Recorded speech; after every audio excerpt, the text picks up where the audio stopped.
スクラッチ。子供やプログラミング初心者向けに設計されたビジュアルプログラミング言語で、ブロックをつなげるだけで簡単にプログラミングができる。今回はスクラッチで 3D のアクションゲームを制作する。今までもちもちスライムというアクションゲームを作ってきた。スクラッチで 3D 風の横スクロールゲームを実現するという試みで制作していて、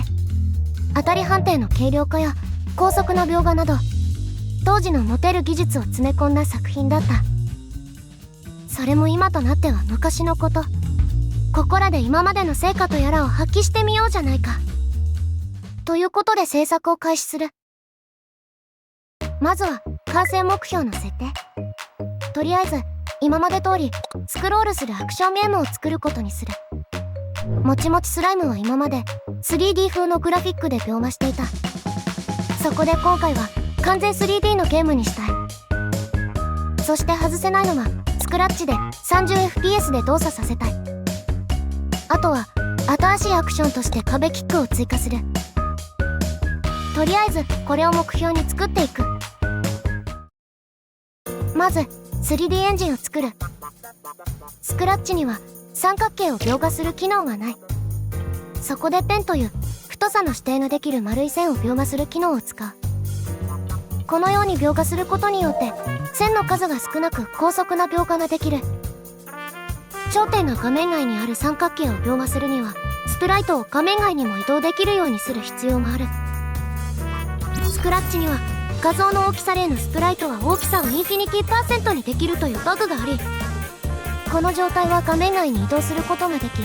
これを利用して描画することができる。3次元座標を U 座標変換し、それをプロジェクション変換する。その座標を三角形で描画すれば簡単な 3D エンジンを作ることができる。これで 3D キューブを描画することができるの。完成目標にもある通り、今回は 3D をスクラッチで 30fps で動作させるため処理を軽量化させないといけない。そこで直方体に特化した描画処理を作る。直方体をポリゴンの頂点元に処理する場合、三角形の頂点3つが一面に2つ、直方体は面が6個なので36個の頂点を座標変換することになる。しかし直方体を直方体の頂点ごとに処理する場合、小定数8個のみの座標変換で処理ができ、これにより演算量を減らすことができる。四角形を2つの三角形で描画する場合、三角形は1つの辺を共有する。三角形を描画する処理では点の長さを求める演算があるため、四角形特化型の描画処理を作ると演算量を減らすことができる。バックフェースカリングという裏面を向いているポリゴンを削除する処理を作る。一般的には解析を使って表裏判定をするのだが、面が座標軸に平行な直方体はカメラの座標から判定することで軽量化することができる。複数の直方体を描画する場合は描画順序の計算をする必要がある。一般的には描画順序を考慮して描画する方法として、ポリゴンをカメラとの距離で相として描画するペイントアルゴリズムというものがあるが、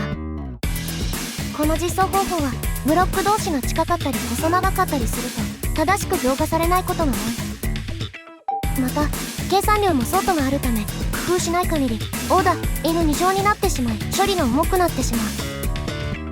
そして仮に完璧な描画順序を計算できる処理を作ろうとしても、このような正しい描画順序が存在しないブロックの配置があるため作ることができない。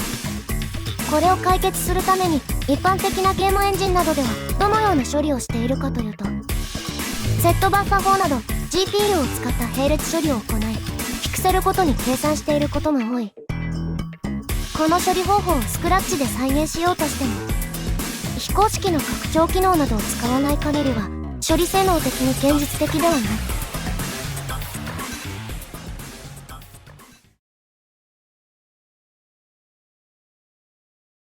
これら3つの課題をマイナリ空間分割という処理方法で解決する。3D 空間を分割された空間にブロックが1つだけ存在する状態になるまで平面で再帰的に分割し、バイナリ空間分割器という二分離でデータを管理する。分割する平面がブロックと干渉している場合、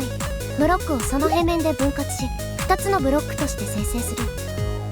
分割する平面はブロックが分割される数が少なく BS 区域の深さが最も短くなるような平面を選択する。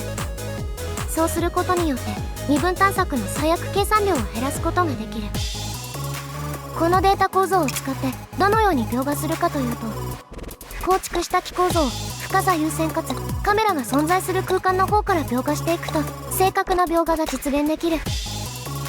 計算量が初期処理はオーダー N3 乗、描画はオーダー N、当たり判定はオーダーログ N で処理できる。このアルゴリズムを使うことによって高速で正確な描画と高速な当たり判定が実現できた。プレイヤーは動くためブロックとは別の描画方法が必要になる。そこでブロックの描画順序は変えずに特定のタイミングでプレイヤーを描画するようにする。これによって高速にプレイヤーを描画できる。この処理方法は特定の配置で描画が不正確になることがあるが、頻繁に起きるわけではないのと、今回は処理速度の高速化に重点を置いているのでこの処理で作ることにした。これで今回使う 3D エンジンは完成だ。次にプレイヤーの動きを作っていく。まず当たり判定を作る。プレイヤーの見た目は球体だが計算しやすいよう直方体として計算し、これを全てのブロックと計算するとプレイヤーの当たり判定ができる。ただこの時の計算量はオーダー N となってしまう。当たり判定は1フレームに数回か処理するので計算量をさらに少なくしたい。今回はデータ構造が二分位なため二分探索で判定すべきブロックを求めることができる。求めたブロックのみを処理することでオーダーログ N の計算量で当たり判定の処理ができた。これを使って移動とジャンプ、壁キックの処理を作る。このゲームはフレームレートが変わっても正常に動作するようにしたいので、ゲーム内時間を現実の時間と一致させるようにして移動処理を作る。さらに壁キックやジャンプの操作をしやすくするために先行入力の処理を作ればプレイヤーの動きは完成だ。次にプレイヤーのビジュアル周りを作っていく。もちもちスライムのキャラクターは今まで 2D で左と右しか見えなかった。今回は 3D なので正面と後ろも作る。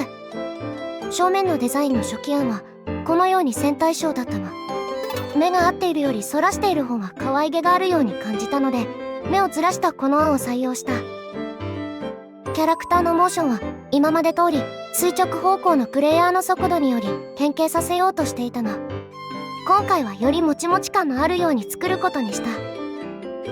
まずプレイヤーの変形方法から見直す。今まではプレイヤーをペンで描画していて変形した時に一部がギザギザになってしまっていた。今回は画像で描画し画像効果という機能を使って変形させる。スクラッチには標準で画像の受容比を変更する機能はない。そこで画像効果の魚眼レンズという効果を使う。これはスプライトの画像を中央に歪ませる処理で、スクラッチの内部コードを見ると詳細な処理を知ることができる。その処理をこのようなスプライトの画像に対して行うことで受容比を変化させることができる。画像効果によりプレイヤー画像の位置や大きさが変わってしまうので、それを調整すれば新しいプレイヤーの変形方法の完成だ。これをプレイヤーの動きに応じていい感じにアニメーションさせる。スライムのようなもちもち感のある運動はフックの法則と減衰力を組み合わせた処理。具体的には TD 制御で効果の加速度を変化させバネの運動を再現することによって実現した。実際に効果を適用するとプレイヤーがジャンプしたり着地すると潰れ、落ちる高さによってその具合が変わるようになった。そして影を描画したらプレイヤーのビジュアル周りはこれで完成だ。とりあえず目標としていたものは作れたので、このゲームはこれをもって完成とすることにした。このゲームは自分にとって今までスクラッチで作ってきたものの集大成でかなり満足のいくものにできたと思う。今回作ったゲームとそのコースが作れる改良版のゲームを公開しているので、挑戦したい人がいればやってみてほしい。それでは。